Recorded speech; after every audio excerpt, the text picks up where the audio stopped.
Testing.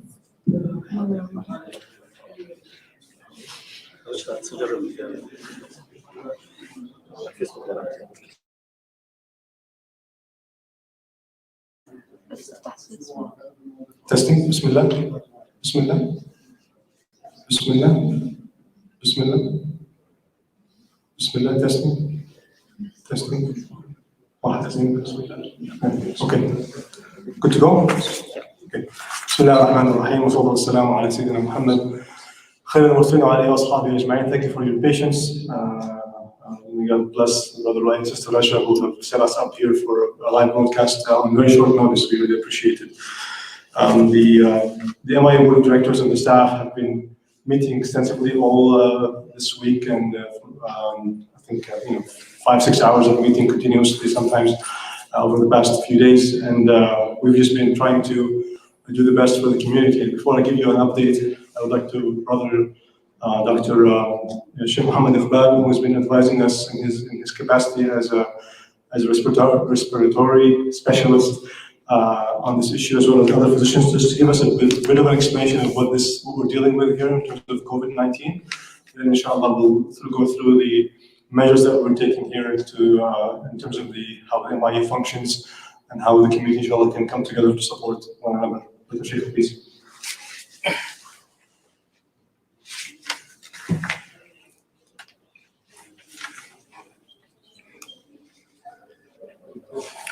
Assalamu alaikum wa rahmatullahi wa barakatuh. It's been, these are extraordinary times. I've made two of the most painful decisions in my life recently. One of them is to shave my beard. This is for mask testing, mask fitting. The other one is stopping coming to the masajid. The reason for this is that this virus, which is now declared by the WHO as a pandemic, is a virus that is totally new to the humans. We have not been exposed to this particular virus, and the trends are really not good. Although, alhamdulillah, majority of the patients who will acquire this virus will be fine. There will be, and by the time it's through to us, about 80% of us will get the infection, and about 80% of us will be fine. The people who are going to be affected are going to be the elderly, are going to be people with heart disease, with diabetes, with high blood pressure, and those kind of diseases, and the lung problems which are pre-existing. So, alhamdulillah, children seem to be spared from what the data that is available.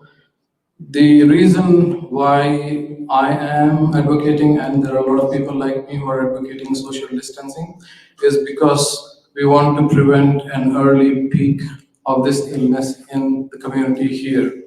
What does it mean? So let's say if there's a lot of cases that happen right at the beginning now, for example, now already our hospitals are filled with patients with flu who are really ill, and our intensive cares are almost full. And if we have this COVID-19 outbreak with a lot of patients coming in at the same time, a significant portion who would end up in the emergency and in the intensive care, there will not be enough people to intubate, that is to put a tube down to help with the breathing. There will not be enough equipment to help with their breathing. So what this might lead to is that the patients will not die because of the disease, but because of our inability to treat them. So what you all can do, it's a social moral responsibility for us that we have to really make these painful decisions about not gathering. I know the provincial government has issued a number of 250, but I think that's probably a number just plucked out of the air. And I think the more social distancing that we do, the better it is going to be for the community. I think it has to be not just a Muslim community, but also the rest of the communities, the Christians, anybody who has a community gathering should avoid doing it and be socially distancing. We should follow the cleaning our hands thoroughly for 20 seconds with soap and water, and try and be away from people of a distance of at least 1.5 meters or 2 meters. And then I would probably tell the MIA and we should stop praying congregational prayers in the masajid as well. Jazakumullah khair. May Allah keep us here.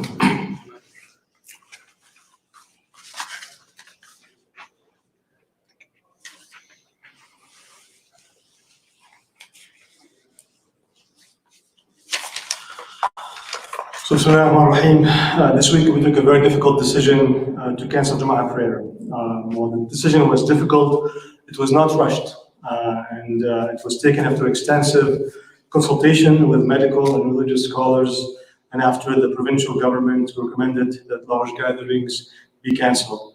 We want to thank Dr. Nazar Khan, Dr. Sheikh Muhammad Iqbal, Dr. Susi Gouni, Sheikh Ismail Mukhtar, Sheikh Ammar Khatib, and Sheikh Muhaddin Omar for being an amazing resource for us here in the administration, advising us over the past week and beyond. We also followed announcements by the Canadian Muslim Medical Association, the Canadian Council of Imams, the European Fiqh Council, the Assembly of Muslim Jurists of America, and other international scholarly bodies who clearly expressed the permissibility and even the obligation to suspend prayers in mosques to reduce harm and the potential spread of the COVID-19 virus. Our community is vulnerable in several ways. International travel is very common in our community. We have many children coming through the mosques and center, and we worship standing close to each other, and we bow and prostrate on the carpet. The masjid attracts a wide spectrum of ages, from the very elderly to families with newborn babies.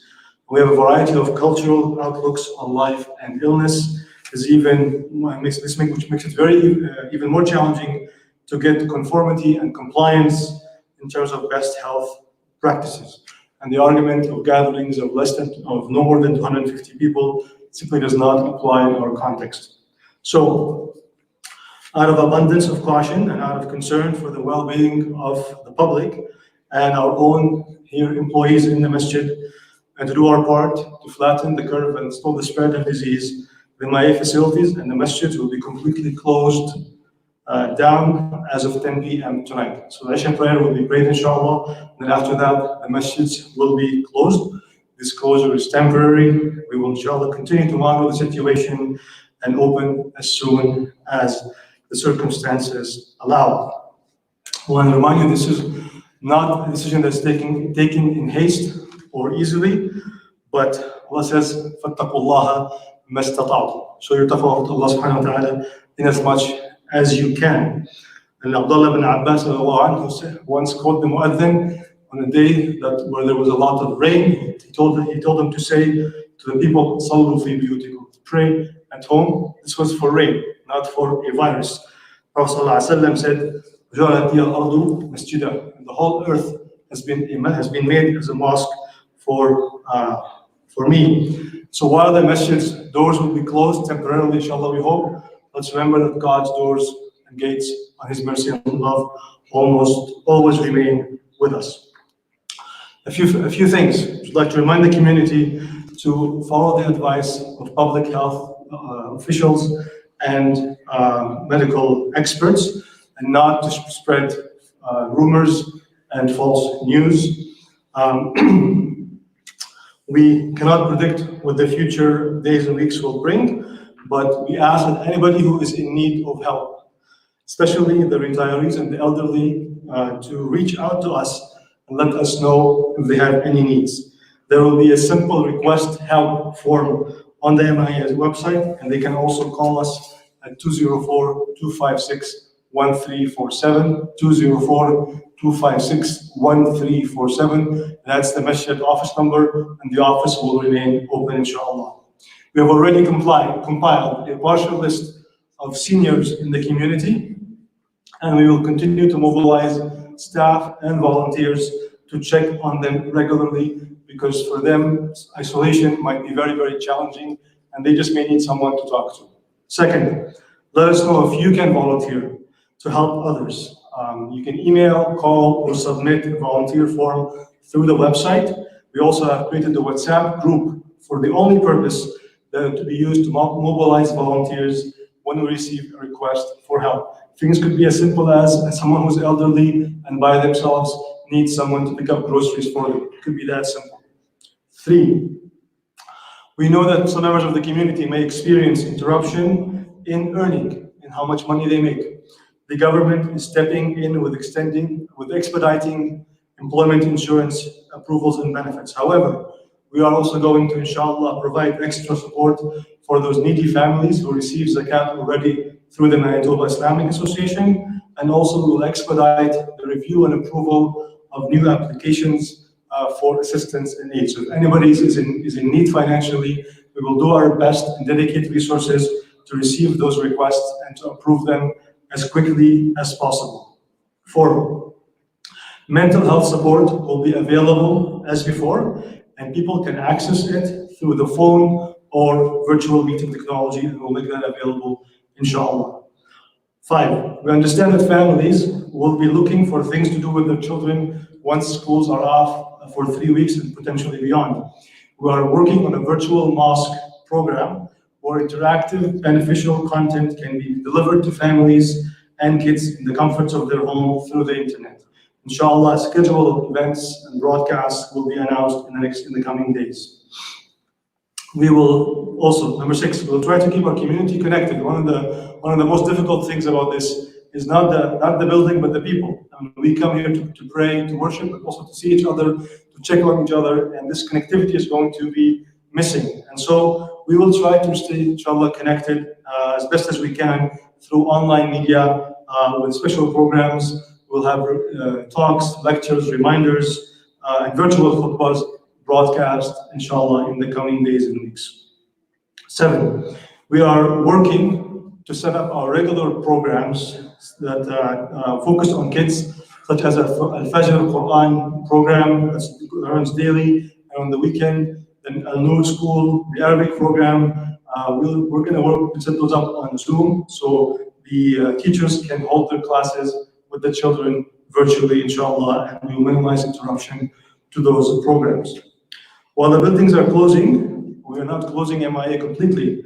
We are working to schedule staff and tasks that this period, so that this period can be used to do repairs, to do cleaning, to fix things up, and get ready for whenever we are able to open again, hopefully soon, inshallah. 9, we'd like to just inform all our colleagues out there in other masjids, other mosques, and other organizations that we are open to collaborating with all of them to address the needs of our own community and also the broader public and society, inshallah.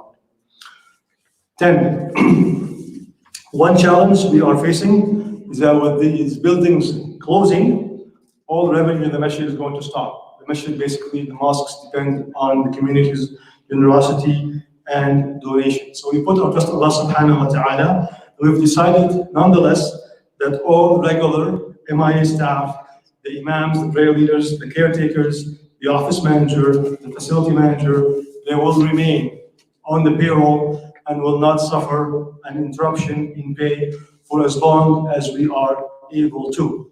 However, we are at the end of our fundraising run because usually we do our major fundraising in Ramadan. So we ask the community to remain generous, and as you've always been to the community, to the masjid, inshallah, and continue to support the masjid by donating online. Finally, we know that not everybody is going to agree with our decision to close. We ask that you accept that we come from a place of faith in Allah subhanahu wa ta'ala, love for Islam, the mosque, and the community.